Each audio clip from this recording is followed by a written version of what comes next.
El hombre de la casa. Mi nombre es Angélica y esta historia que les voy a contar nos sucedió a mi familia y a mí cuando yo era una niña. Corría el año 2005 específicamente. Mi familia y yo vivíamos en una casa que rentamos cerca del centro de la ciudad.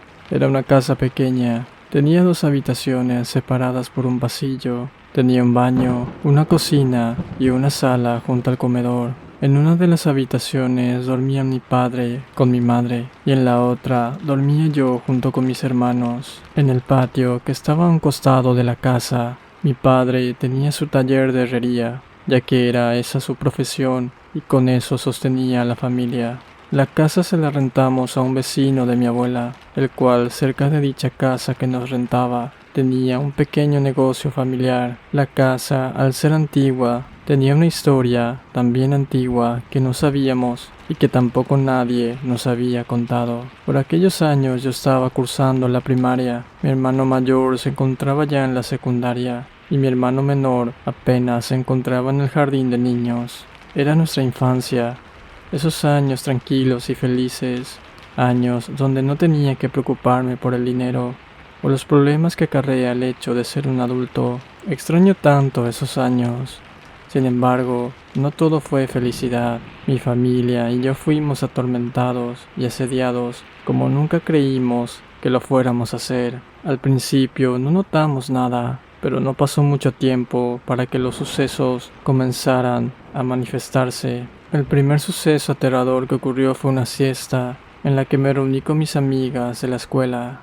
Era una siesta calurosa. Los veranos en mi país son demasiado calurosos. Preparé agua fría, saqué un ventilador de pie, coloqué los sillones y me puse a esperar a mis amigas. Teníamos que ensayar una coreografía para una presentación que llevaríamos a cabo en el festival anual del colegio. Quiero destacar que invité ese día a mis amigas porque nadie estaría en casa. Mi papá viajó por trabajo. Mi madre y mis hermanos tampoco estaban en la casa, así que me pareció ideal para que pudiéramos practicar la coreografía tranquilamente. Una vez que llegaron mis amigas, conversamos un poco mientras se refrescaban con el agua que les preparé. Luego, pasado un momento, nos pusimos a ensayar. Estábamos descansando de la segunda práctica cuando una de mis amigas, Natalia, me pidió permiso para pasar al baño. Ella era mi mejor amiga y como ya había ido muchas veces a casa, sabía dónde estaba ubicado el baño. Cuando ella volvió del baño me preguntó quién más estaba en la casa. Yo me quedé sorprendida y le dije que no estaba nadie. Ella no me creyó y pensó que le estaba jugando una broma. Insistió tanto diciendo que sí había alguien en la casa que tuve que llevarla a ella y a las otras chicas a entrar en las habitaciones y a revisar cada rincón de la casa. Y efectivamente, solo estábamos nosotras. Fue entonces que Natalia exclamó en voz baja: «No puede ser». Yo les dije: «¿Lo ven?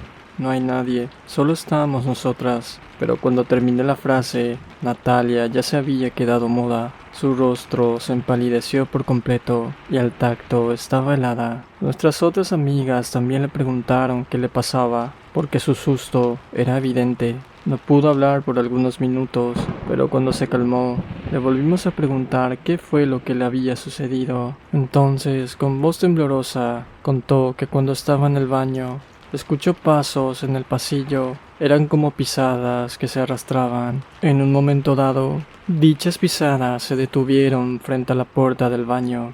Luego el picaportes comenzó a agitarse como si alguien quisiera entrar forzosamente.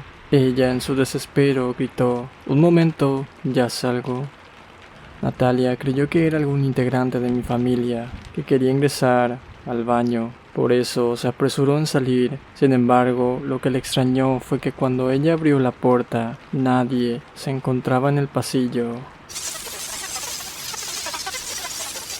Fue en ese momento en que a todas se nos empalideció el rostro y se nos heló la sangre como le había sucedido a Natalia. Yo, por sobre todo, quedé aterrada, ya que era yo la que vivía en esa casa. Por eso le conté a mi mamá lo sucedido, pero ella dijo que seguramente Natalia se imaginó todo aquello Sin embargo, Natalia juraba haber oído los pasos arrastrándose y también juraba haber visto cómo el picaportes se movía violentamente. Este fue uno de los primeros hechos que nos tocó vivir en casa, pero no se detuvieron ahí. El segundo evento que sucedió fue una mañana que mi mamá llegó a la casa después de hacer compras en el supermercado. Mientras estaba descargando las bolsas, vio que en el pasillo donde estaban nuestras habitaciones, la silueta de un hombre cruzó en el fondo, en dirección a la puerta que conectaba hacia el taller de herrería de mi padre. Ella gritó el nombre de mi padre, pensando que era él quien estaba caminando en el fondo. Sin embargo, la sombra no respondió y siguió con su camino. Ella, un poco enfadada, siguió a la sombra. Recorrió el mismo trayecto por el que pasó la sombra y salió por la puerta que daba al taller, pero en el taller no estaba mi padre. Mi madre se asustó bastante y pensando que era un ladrón corrió hacia la cocina, tomó su celular y llamó a mi padre. Este le respondió diciéndole que estaba en la ferretería porque necesitaba comprar unas herramientas que le faltaban. Mi padre volvió de inmediato ya que mi madre estaba muy desesperada, pero no encontraron a nadie. Además, era de día. Y aunque por aquellas épocas había mucha delincuencia, era muy difícil que ingresaran a plena luz del día. En ese momento, mi madre también comenzó a dudar, y ella, al igual que yo, también pensaba que algo raro estaba sucediendo en la casa. En otro suceso puntual, mi hermano mayor, que se encontraba cursando en doble escolaridad, llegó de noche del colegio. En aquella oportunidad, todos salimos para un cumpleaños de mi prima. Pero como mi hermano llegó tarde del colegio, ya no le dio tiempo de ir con nosotros a la fiesta. Según el relato de mi hermano, dijo que eran como las 9 de la noche cuando se dispuso a calentar su cena. Entonces escuchó claramente como alguien aplaudió frente a la casa.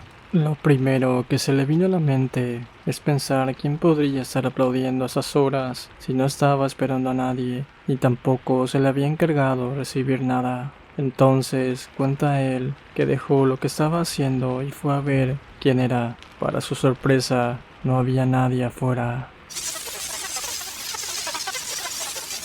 Él no hizo caso pensando que fue solo su imaginación y volvió a continuar con lo que estaba haciendo.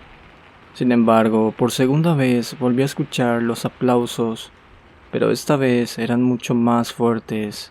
Por segunda vez también dejó lo que estaba haciendo y se dirigió al portón.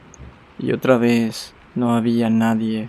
Pero lo que le causó mucho susto fue lo que vio cuando se dirigió nuevamente a la casa. Una sombra muy negra, como él lo describió, salió del cuarto de mis padres y cruzó al cuarto donde dormíamos mis hermanos y yo.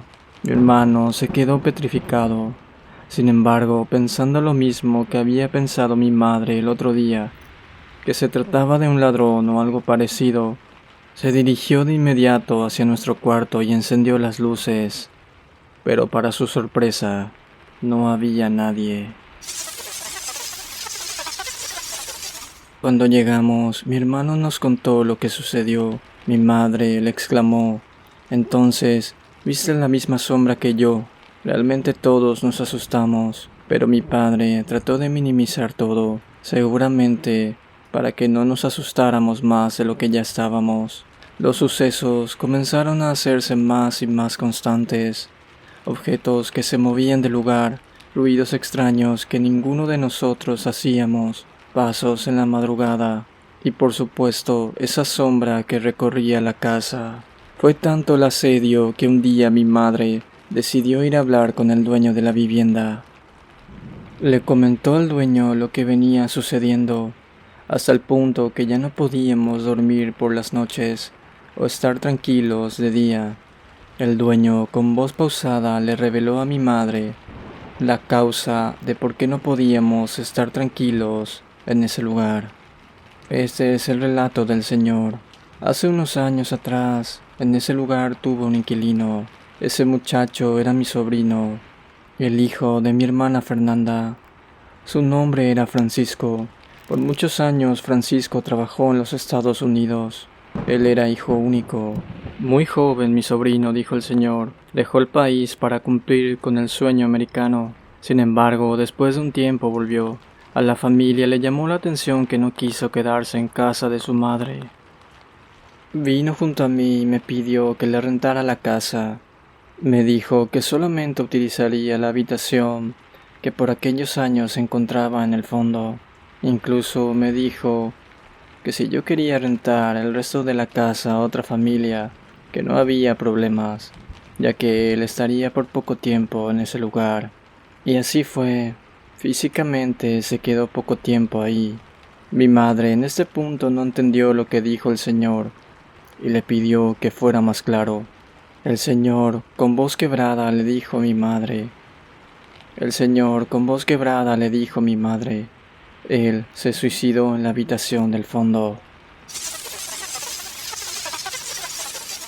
Mi madre se quedó petrificada y el señor continuó diciendo: fue un golpe muy duro para la familia. No pudimos explicar por qué mi sobrino tomó esa terrible decisión.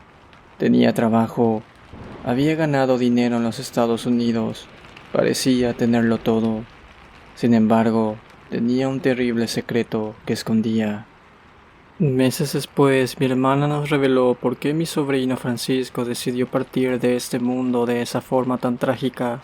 Francisco había vuelto de los Estados Unidos porque había contraído una enfermedad. Sin embargo, esa enfermedad que había contraído era el VIH. Francisco no pudo soportar el hecho de dar positivo para esa enfermedad. El día que tomó la decisión de terminar con su vida, le reveló a su mamá. El día que tomó la decisión de terminar con su vida, le reveló a su madre la prueba en la que decía que había dado positivo. Su madre se quedó impactada y discutió con él. En esa discusión, mi sobrino también le reveló que era homosexual. Mi hermana no soportó tal noticia y lo corrió de su casa. Abatido ya por su condición y motivado por la respuesta de su madre, tomó la decisión de terminar con su existencia. A los 3 días fui yo quien lo encontró colgando de una viga. Hasta hoy en día, esa imagen no se sale de mi cabeza. Por ello decidí derrumbar esa habitación que se encontraba en el fondo. Hasta hoy, incluso en las noches, sueño con ese momento. Se hicieron muchas misas en su nombre. Incluso vinieron sacerdotes a bendecir el lugar para que Francisco encontrara la luz al fin. Pero las manifestaciones solo cesan por un momento y luego vuelven. Mi madre se quedó helada con todo el relato del Señor. Le agradeció que fuera sincera con ella y le dijo que iría a hablar con mi padre sobre el tema. Esa misma noche decidimos dejar la casa. Incluso mi padre, que en un principio se había mostrado escéptico, después de oír a mi madre, también sin queja alguna decidió que debíamos mudarnos inmediatamente de ese lugar. Al día de hoy la casa todavía sigue ahí, no es habitada por nadie, ya que muchos sabíamos la historia y el Señor se sinceraba con quienes querían rentar la casa y les contaba el triste desenlace de su sobrino Francisco y peor aún, de sus frecuentes apariciones como fantasma en la casa. Esperamos que esa historia haya sido de tu agrado. Si te gustó el vídeo, por favor compártelo, regálanos un me gusta o cuéntanoslo en los comentarios.